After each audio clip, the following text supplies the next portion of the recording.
Kur mos i lani rrobat në 30 gradë, e vërteta do ju lërë pa fjalë.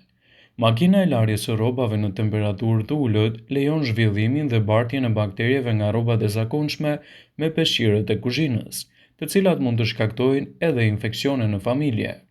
Temperaturat e ulta në programet ekonomike për larjen e rrobave nuk janë të mjaftueshme për të larguar bakteret, theksohet sipas një studimi të shoqatës britanike për higjienën. Sipas këtij studimi, rreth 0,1 gram ose 10.000 fekale mbeten tek rrobat tuaja të brendshme të pastra pas larjes në temperaturë të ulët. Njerëzit besojnë se rrobat pas çdo larje në makinën e larjes së rrobave duhet të jenë të pastra, por ka një dallim më të madh mes pastërtisë sipërfaqësore dhe asaj higjienike, citon bartësja e këtij studimi Lisa Akereli. Para se të fillojmë, bëni një like videos dhe ju lutem klikoni subscribe, do të na ndihmonit shumë. Lisa shton se programi ekonomik dhe programet e tjera të lavatriçes në temperaturë të ulët janë problematike jo vetëm për shkak të mbetjeve bakteriale, por edhe për te kontaminimit duke kaluar në gjëra të tjera në makinë dhe krijimit të ashtu quajturën përzierje bakteriale. Gjërat kur ju vinë me bakterjet si peshqirët dhe salvatat ose plurat e kuzhinës janë në kontakt të drejtpërdrejt me trupin e njeriu dhe lehtë mund të shkaktojnë shumëllojshmëri të sëmundjeve. Bakteriet në rroba me lagështi janë më të dëmshme, sepse mund të vinë në kontakt me duart tuaja gjatë vendosjes në tel për tharje dhe më pas të prekin edhe qepallat në sy ose gojën tuaj me ato duar.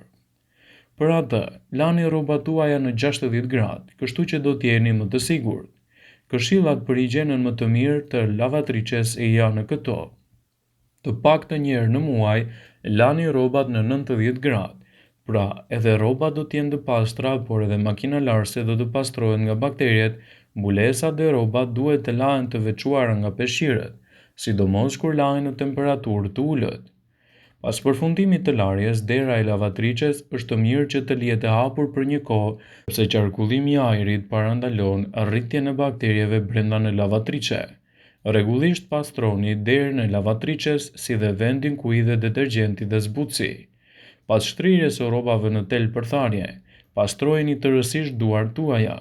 Nëse lani rrobat tuaja në temperaturë të ulët pa ndonjë dezinfektues, atëherë thani mirë rrobat dhe siguroni që t'i pastroni duart pas prekjes së rrobave nga lagështia, pasi kështu mund të kontaminoni edhe ambientin tuaj përreth. Nëse rrobat i lani në temperaturë më të ulët se 60 gradë, do të mund të jetë një rrezik i madh për shëndetin tuaj. Bakterje të dëmshme të tilla si Escherichia coli barten nëpërmjet rrobave nëse i lani ato në temperatura të ulta. Ka mundësi që bakterjet të qëndrojnë në rrobat tuaja edhe pas larjes në temperaturën 60 dhe 90 gradë. Edhe pse, bakterjet mund të zënë një pjesë të madhe të ndotjes në ambientet tuaja, nëse rrobat i lani si duhet, atëherë do të jetë më lehtë për t'i mbajtur ato larg nga shëndeti juaj. Edhe pse bakteria është banues normal në zonat e njeriut, sidomos në pjesën e poshtme dhe në kontakt me kafshë dhe dojet e caktuara mund të shkaktojnë edhe infeksione, të cilat mund të irritojnë fshikëzën e urinës, zorët, të çojnë gjithashtu deri në forma të ndryshme të humbjes së shëndetit të përgjithshëm. Larja në temperaturën prej 30 gradësh është joshëse për shkak të larjes me kohë të shkurtër dhe kursimit të energjisë. Mirëpo, duhet të dini që bakterjet në organizëm duan që të kalojnë të paktën temperaturën 37 gradë që të largohen, pasi një temperaturë me ulët e tyre mund të krijojë shqetësime për organizmin. Shumica besojnë se çarçafët mjafton të lahen një herë në muaj, dhe pse këshillohet që kthëfi i astëkut të lahet çdo të 15 ditë, ndërkohë që çarçafi pas 10 ditësh në temperaturë më të lartë se 60 gradë. Kur bëhet fjala për larjen e rrobave të bardha, ka disa rregulla kyçe të cilat duhet t'i ndiqni me patjetër. Në këtë video, sipas Brightside, do ju njohim me disa sekrete për largimin e njollave të vështira dhe si të ruani bardhësinë e rrobave tuaja. Gjithmonë ndani rrobat e bardha nga ato me ngjyra. Marrja e rrobave të bardha nga rrobat e errta është një praktikë e provuar që ndihmon në parandalimin e njollosjes së tyre nga rrobat me ngjyra. Prandaj, ndarja e tyre jo vetëm që do të ruajnë ngjyrën, por edhe shkëlqimin e tyre. Nuk keni nevojë të përdorni ujë të nxehtë. Edhe pse shumë njerëz i lajnë rrobat e bardha me ujë të nxehtë ose të ngrohtë, nuk është e nevojshme nëse ato nuk janë shumë të ndotura ose nëse nuk kanë ndonjë njollë. Larja në ujë të ftohtë është po aq efektive edhe për mirëqenien dhe mjedisin. Përdorni një zbardhues kur keni njolla. Ndoshta askujt nuk i pëlqen të shtojë një hap shtesë në rutinën e larjes së rrobave, por do t'jeni të lumtur që të keni bërë atë pasi të shihni që njolla është e larguar plotësisht. Përpara se t'i lani një rrobë të njollosur, rekomandohet aplikimi në zbardhues pluhur. Nëse veshja juaj është e tharë para trajtimit, ju gjithashtu mund të përdorni paraprakisht uthull të bardhë dhe më pas mund ta lani atë në lavatriçe. Largoni papastërtitë përpara larjes me lavatriçe. Rrobat me baltë ose papastërti të ndryshme duhet të lahen ose të shplahen fillimisht me dorë dhe më pas të vendosen në lavatriçe. Kështu ju do të shmangni papastërtitë që përhapen të rrobat tuaja. Përdorni peroksid hidrogjeni. Për rrobat e bardha me njolla, si për shembull njollat e gjakut, mjafton të spërkasni zonën me peroksid hidrogjeni ose me një heqës të fuqishëm njollash dhe ta lini të formojë fluska.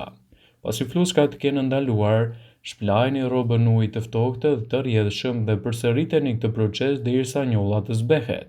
Më pas e lani me rrobat e tjera me ujë të nxehtë dhe me detergjent sa më shpejt jetë e mundur.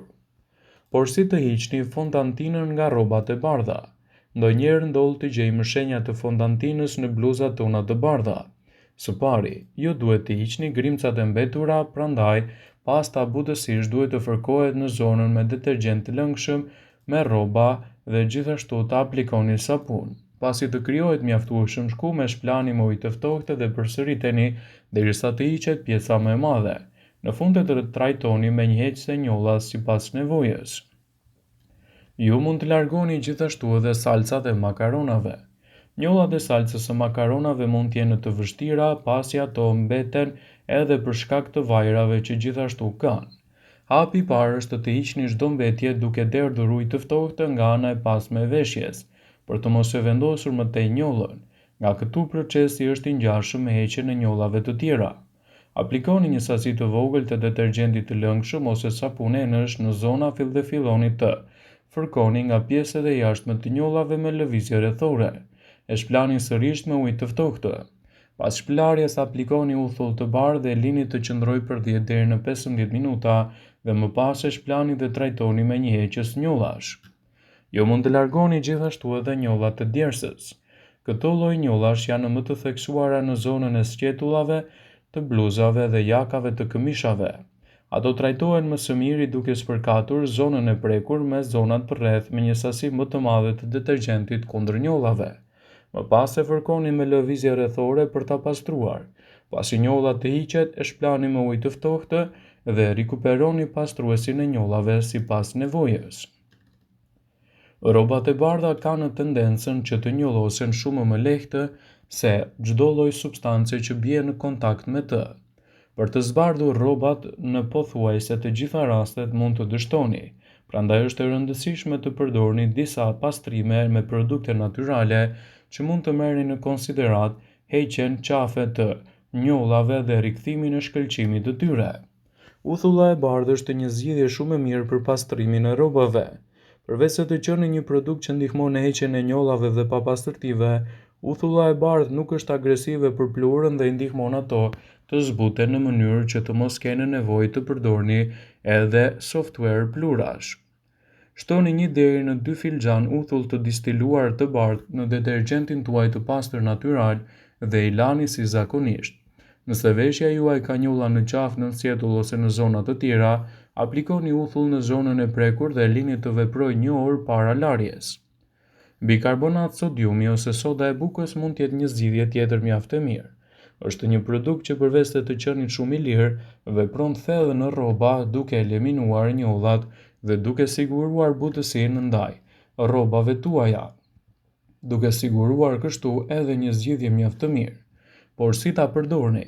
Shtoni gjysmë filxhani sodë buke në detergjentin tuaj natyral dhe krijoni një larje të zakonshme. Mos harroni të ndani gjithmonë rrobat e bardha nga ato me ngjyra. Për pikat të mprehta aplikoni direkt përzierjen me pak lëng limoni. Peroksid hidrogjeni. Peroksidi i hidrogjenit është një produkt që ndihmon në zbardhjen e kujdesshme dhe veshjet tuaja nuk përmbajnë klor. Në larje normale shtoni gjysmë gote peroksid hidrogjenit 3% me detergjent normal. Gjithashtu mund ta aplikoni direkt te njollat. Lëngu i limonit. Lëngu i limonit është një astringent natyral që pastron thellë, heq të gjitha njollat e papastërtive dhe i lë rrobat tuaja gjithmonë edhe më të freskëta. Mbushni një tenxhere me ujë me feta limoni, derdhni edhe një qiban dhe pastaj i lini të thithë rrobat tuaja të gjithë lëngun.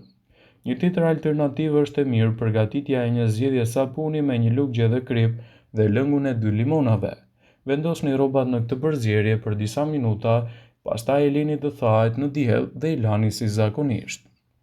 Pasi ta dëgjonit këtë video, do ju ftoja t'i bënit like dhe ta shpërndanit atë në profilin tuaj në mënyrë që të informohen dhe miqtë e tu.